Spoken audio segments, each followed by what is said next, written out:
धुनी धुन चाहिए यहाँ पर। फिर ऊपर चढ़ के पसीने बहुत आ गए हैं, सर्दी भी बहुत लग रही है। ओह सॉरी, गर्मी लग रही है तो जैकेट उतार देते हैं। चलो भाई।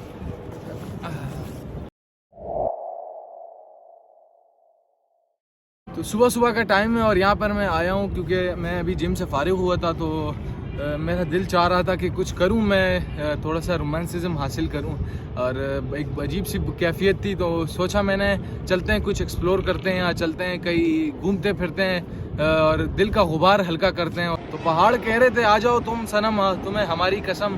तो हमने कहा चलो पहाड़ों की तरफ चलते हैं। और इसके अलावा जैसे आपको भी पता है कि आसमान से सैलाब बरस रहा है, तो बस हमने कहा चलो पहाड़ों में थोड़ी सी पनाह ले लेंगे। और यहाँ पर मैं आज आ चुका हूँ और आज का यहाँ पे जो व्लॉग बनाने का जो मकसद है उसके पीछे 2 पॉइंट्स हैं। तो उन्हीं 2 पॉइंट्स को आपके साथ शेयर करने के लिए मैं यहाँ पर ऊपर आ गया हूँ। मैंने कहा चलो भाई आज थोड़ी सी तकल्लुफ़ और थोड़ी सी ज़हमत कर ही लेते हैं आप लोगों की खातिर, और आप लोगों को यहाँ का एक प्यारा सा खूबसूरत सा मंजर भी दिखाते हैं। तो पिछले 2 दिनों में मुतअद्दिद लोगों ने मुझसे पोर्ट ग्रैंड का सवाल किया कि जमाल भाई आप वहाँ गए नहीं गए, वहाँ का व्लॉग बनाया नहीं बनाया। तो आप भी मुतजस्सिस होंगे कि मैं पोर्ट ग्रैंड गया कि नहीं गया, कार मेला मैंने अटेंड किया नहीं किया। तो उसका जवाब है नहीं, मैं नहीं गया। और उसका जो रीज़न है वो ये है कि हम जा रहे थे, और जब मैंने TTF का व्लॉग अपलोड किया उसी वक्त मुझे अमान भाई की कॉल आती है। उन्होंने मुझसे फिर कहा कि भाई ऐसा ऐसा सीन है, पाक व्हील्स की तरफ से कोई कार मेला है पोर्ट ग्रैंड पर, तो वहाँ जाएंगे। 2 बजे अमान को आना था और मैं उसका इंतज़ार कर रहा था, और उसके इंतज़ार में मैं सो गया। मैंने कहा चलो कैलूला कर लेते हैं, जब तक वो आएगा हम उठ जाएंगे। तो कैलूला करने के बाद जब मैं नमाज़ के लिए उठता हूँ, असर की नमाज़ पढ़ता हूँ, और फिर मुझे फ़ौरन पाशा की कॉल आती है। और पाशा कहता है कहाँ हो भाई जमाल, कहाँ जाना है कि नहीं। मैंने कहा हाँ हाँ जाना है, जल्दी आ जाओ। तो मुझे ये लगा कि अमान और ज़िशान ने पाशा से बात कर रखी है और पाशा आकर मुझे उठा लेगा और हम लोग यहाँ से चलते बनेंगे। तो पाशा मुझे आके उठा लेता है और फिर मैं पाशा से पूछता हूँ हाँ पाशा क्या सीन है, अमान लोग कहाँ मिलेंगे। तो पाशा कहता है कौन अमान और क्या मिलना। तो मैंने उसको बताया यूं हम पोर्ट ग्रैंड जा रहे थे। तो पाशा कहते हैं नहीं मुझे इसका कोई इल्म नहीं है, मैं तो खानका जा रहा हूँ। तो खानका हम गए और खानका से फिर हम 8 बजे फारिग हुए।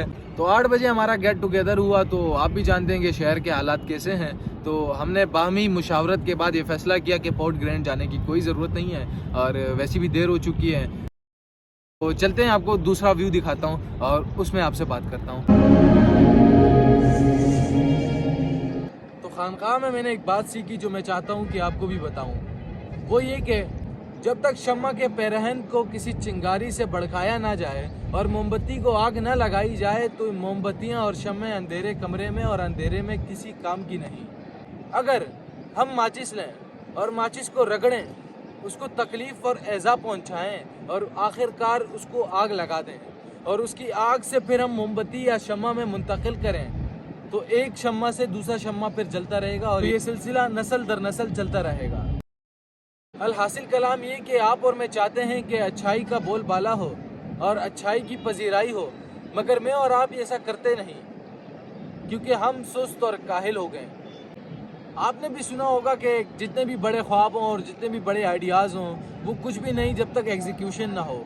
तो क्यों ना मैं और आप आज अहद करें कि हम अपने आप को वो माचिस की तीली बनाएं जो रगड़ कर अपने आप को अजियत और एज़ाब पहुंचा कर अपने आप को आग और चिंगारी का ईंधन बना देती है, और फिर उस जलती हुई तीली से सारे जहां को रोशन किया जाता है।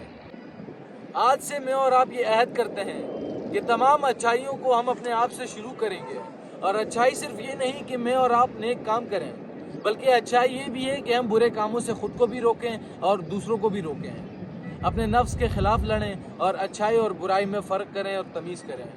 तो ये बात, ये नुक्ता, ये पॉइंट मेरा दिल छू गया, और मैंने उसी वक्त ये अहद किया कि मैं औरों तक पहुंचाऊंगा और इस पर अमल ख़ुद भी करूंगा और दूसरों को भी ताकीद करूंगा वो भी करें, क्योंकि इसी तरीके से हम अपने माशरे को बेहतरीन बना सकते हैं, इस माशरे को जीने के काबिल बना सकते हैं और इस फरसूदा और बदबूदार तर्ज ज़िंदगी से छुटकारा पा सकते हैं। पहला पॉइंट ये पोर्ट ग्रैंड से मुतालिक था कि कोई भी मसला हो, कोई भी आपने प्लान किया हो तो उसके ऊपर आपको मातम नहीं करना चाहिए। आपको ये ऐसा नहीं कहना चाहिए कि काश ऐसा कर लेता, वैसा हो जाता, काश हम ऐसा कर लेते, काश वैसा कर लेते। तो ये सारी फजूल बातें, आपको सिर्फ और सिर्फ अपने मोमेंट पर ध्यान देना चाहिए जो आपके साथ अभी मोमेंट चल रहा है, जो प्रेजेंट है, जो हाल है। और प्रेजेंट को प्रेजेंट ही इसलिए कहा जाता है क्योंकि ये एक प्रेजेंट है। इंग्लिश में प्रेजेंट दो होते हैं, एक होता है हाल और एक होता है एक तोहफा।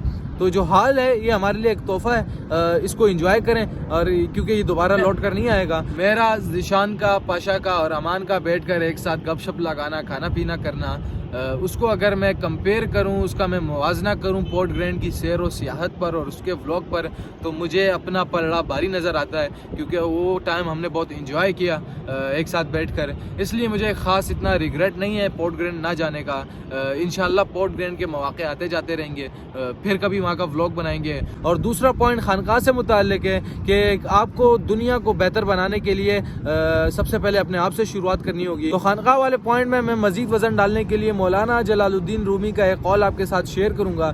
वो ये कि कल तक मैं होशियार था, दुनिया बदलना चाहता था, आज मैं अक्लमंद हूँ, खुद को बदल रहा हूँ। मुझे अपनी दुआओं में याद रखें। अल्लाह हाफिज़।